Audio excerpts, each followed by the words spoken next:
Muchas gracias, señor moderador. La verdad que mi ponencia versará sobre un tema que es especializado, muy especializado. Y yo no quisiera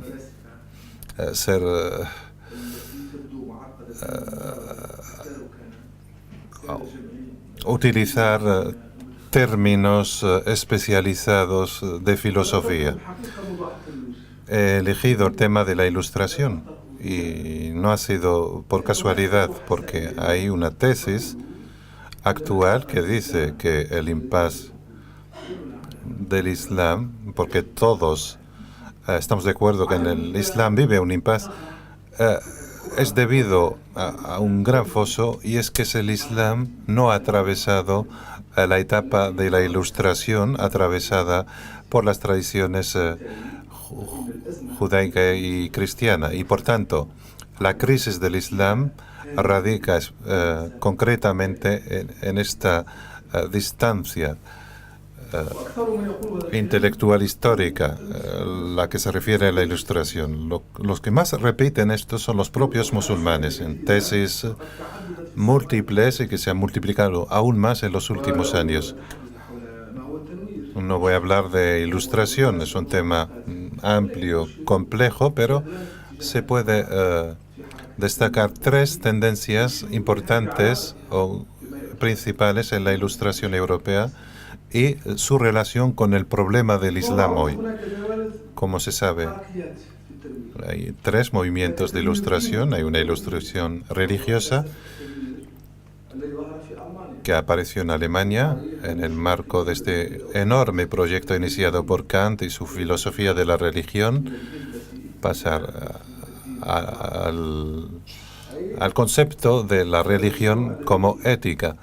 Este proyecto que todavía continúa en el pensamiento alemán y que es una traducción de las creencias de la religión y su ética en un lenguaje de la razón, según su libro famoso.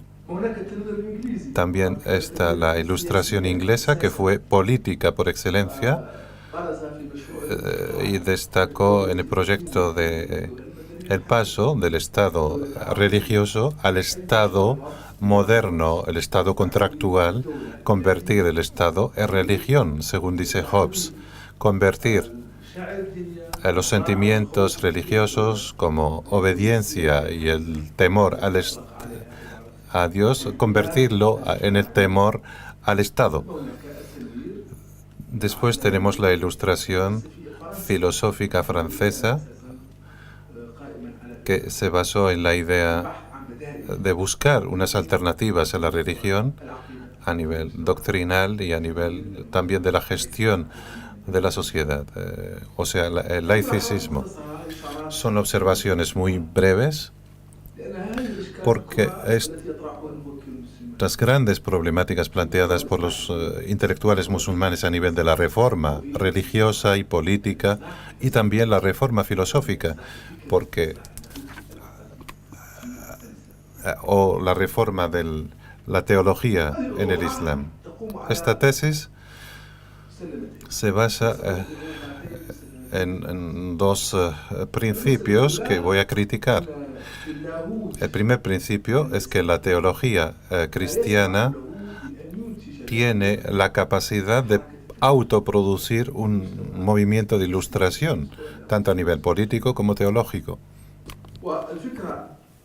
Y el segundo principio es que el movimiento de la ilustración en Europa fue un movimiento, fue el único movimiento de ilustración posible, porque la ilustración es europea.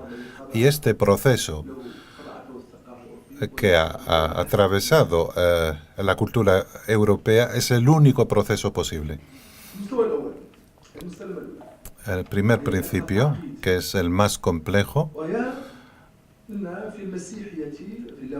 en la teología cristiana existe la posibilidad de que se haga una mudanza hacia la ilustración. El primero en abordar esta cuestión es Hegel en su idea sobre la subjetividad o la conciencia subjetiva, que está relacionada con la tradición cristiana. Pasó la idea de Hegel a Heidegger y a otros sobre desacralizar el mundo. Y también la idea de la reencarnación o la capacidad del ser humano de que se reencarne o que Dios se reencarne en el ser humano, o que el ser humano puede sustituir a Dios o reemplazarlo, tal como lo expresó Nietzsche y Feuerbach. Poco importa, porque ya se ha dicho mucho sobre el tema.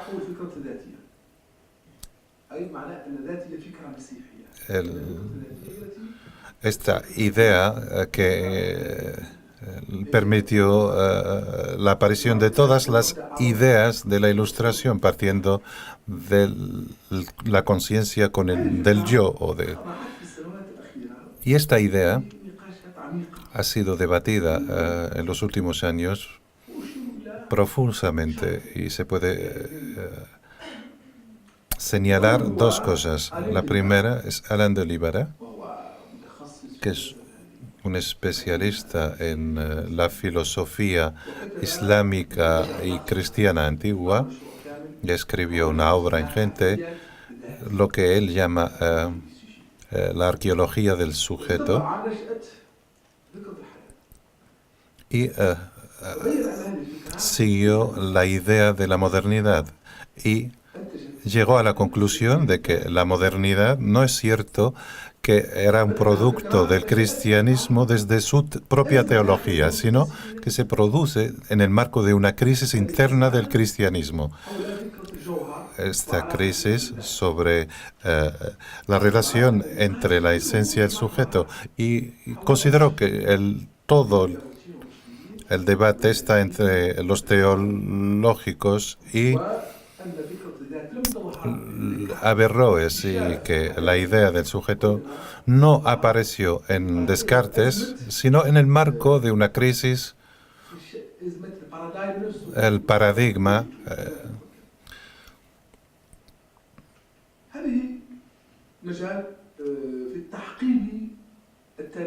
Es una forma para darle un contexto histórico a la filosofía. También hay una idea que apareció en un libro muy polémico hace 5 años por un filósofo americano, Mark Lilla, y el libro bajo el título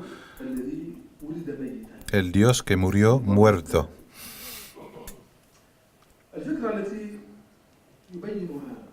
El Dios que nació muerto. Y la idea de la encarnación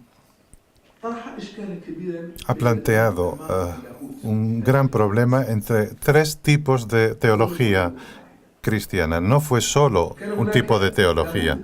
Había una teología de primacía y también de emancipación, de encarnación, y la teología de la retirada o de renuncia, y que esta estructura compleja es la que conformó la relación entre el ser humano y Dios según tendencias muy diferentes que caracterizaron el campo de la teología cristiana. Y esto es lo que se reflejó en el pensamiento político del medievo en tendencias diferentes. La integración del sistema del Estado monárquico o gestionar a través de la Iglesia y el Estado o esta Nueva Jerusalén. Y no es cierto, como dice Lila, que las tres opciones, que cualquiera de las tres opciones fuera más coherente con las creencias de la teología. Las tres corrientes representaban líneas de confrontación que han evolucionado hacia las guerras religiosas.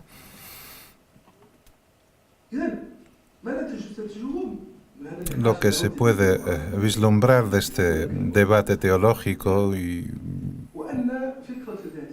es que la idea del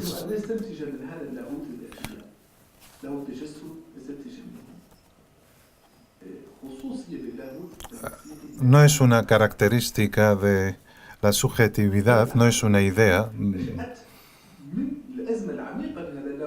Es una idea que apareció gracias a esa crisis profunda. Y creo, por otra parte, que el concepto de una religión monoteísta, que es el denominador común entre Islam, judaísmo y cristianismo, tiene cuatro bases comunes que le habilitan para la ilustración moderna. Y estos conceptos no tienen que ver con el cristianismo o el judaísmo. Son comunes entre varias religiones. La primera base es la liberación existencialista del mundo, o desacralizar el mundo o la naturaleza, lo que consideraba Max Weber como algo privado o exclusivo para el cristianismo. No es cierto. También esto existía en el Islam. La segunda idea es el concepto de lo absoluto, que es la condición principal para la idea de la libertad, puesto que la existencia humana es cerrada, pues no se puede concebir la idea, así que lo absoluto es lo que libera la idea de la libertad. Incluso lo repite Kant. Y también el tercer principio, la capacidad del ser humano de evolucionar y mejorar. Esta idea está en las ideas monoteístas. Y la cuarta idea, o principio, es que el mandamiento o el ser humano está mandado y por tanto abre el tema de la responsabilidad.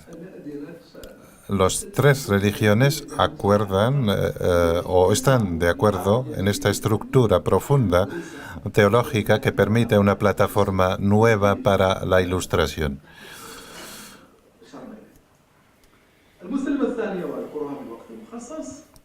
Segundo, la idea de que el movimiento de ilustración es únicamente europeo. Y este punto ha sido objeto de un debate profundo, especialmente por parte de Levi Strauss sobre ilustración clásica. Esta tesis, que no ha tenido mucho éxito porque apareció en las décadas de los 50 y 60, cuando había movimientos de separatismo por aquel entonces, emergió también el interés por esta cuestión, especialmente la filosofía judía. Los musulmanes no se han interesado mucho por este tema. Lo que significaba Strauss con la ilustración medieval, perdón, y no clásica, medieval, empezando por Averroes y buscar esa relación entre la razón y la inspiración, entre Atenas y Orshalim o Jerusalén, entre la Sharia en su sentido ético y el Estado como espacio de vida en común, y entre la filosofía, que es un discurso elitista, y la religión como tema de manifestaciones colectivas. Sí,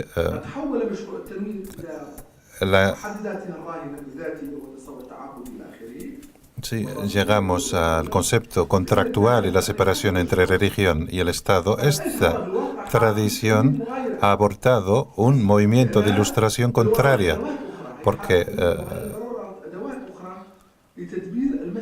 para gestionar la cuestión política y religiosa y la relación de la filosofía con la religión,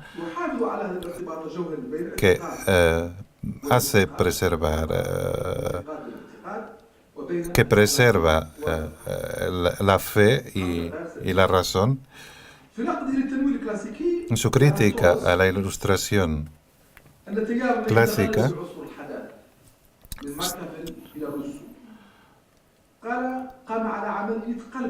se basó en una operación triangular muy importante,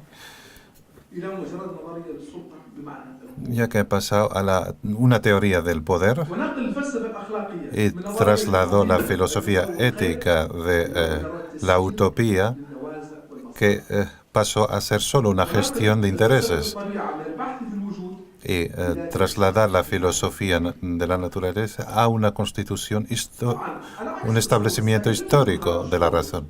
Strauss no quería volver a los tiempos anteriores a la modernidad, simplemente quería vislumbrar nuevas caras de la modernidad a través de redescubrir algunas posibilidades abortadas en la creencia islámica y sus afluencias judías, y también abordando las apuestas de modernización en el Islam, tal como figuran Taib Marwa, Taib Tizini, Hussein Marwa o al-Jabiri, etc. La pregunta esencial sobre este debate respecto al horizonte, la ilustración. ¿Debe el Islam pasar por el trauma de la ilustración con una comprensión de la religión y su lugar en el Estado, o continuar en el proceso de la ilustración medieval, que se detuvo muy pronto y no tuvo sus frutos? Lo que queremos decir es que los diferentes intentos a nivel islámico y cristiano se han dirigido en dos tendencias: buscar una referencia islámica con sus propias peculiaridades, o intentar vincular lo más brillante en el Islam con las afluencias modernas. En ambos casos se separa el texto de su contexto, y a veces puede ser por una comprensión equivocada. Todos estudios mencionados han demostrado que la separación entre esta época y la actualidad es una separación forzada, tanto si se trata de los conceptos como las grandes tendencias sociales. Así que reanudar la ilustración medieval no quiere decir constituir para un nuevo averroísmo, y esto partiendo de una visión hacia la ilustración europea, que a su vez es un legado revisable. Y muchas gracias por su atención.